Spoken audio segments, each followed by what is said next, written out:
mga friends, hinog na ang aking guava or bayabas. Ang dami nilang lakas ng ulan. Paano ba ako makatinda nito? Basang-basa siya. Oh.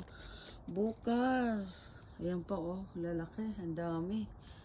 Yan pa. Ang dami nila. Merong hinog. Ito, hinog na hinog ito. Ayan. Tapos, ito malapit na din.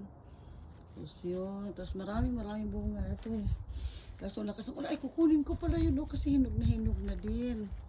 Ayan oh, mga friends, oh, nakita nyo. Ayan, meron din yan. Pero ayan oh, baka kainin ng ibon. May ibon pa naman yung kanina. Pero malakas kasi ang ulan eh. Kaya ito, kunting ano lang, medyo ambon-ambon. Kaya ito, nag-video ako, pang reels. Kukunin ko pala yun, i-harvest ko pala yun. Kasi baka maunahan na naman ako ni Birdie. Ang dami niyang bunga oh. Ganon lang siya oh. Ang dami niyang bunga. Ayan pa oh. Kunin nga natin to mga friends. Baka kainin ni Birdie. Ang ganda. Ang laki na niya. Biglang lumaki.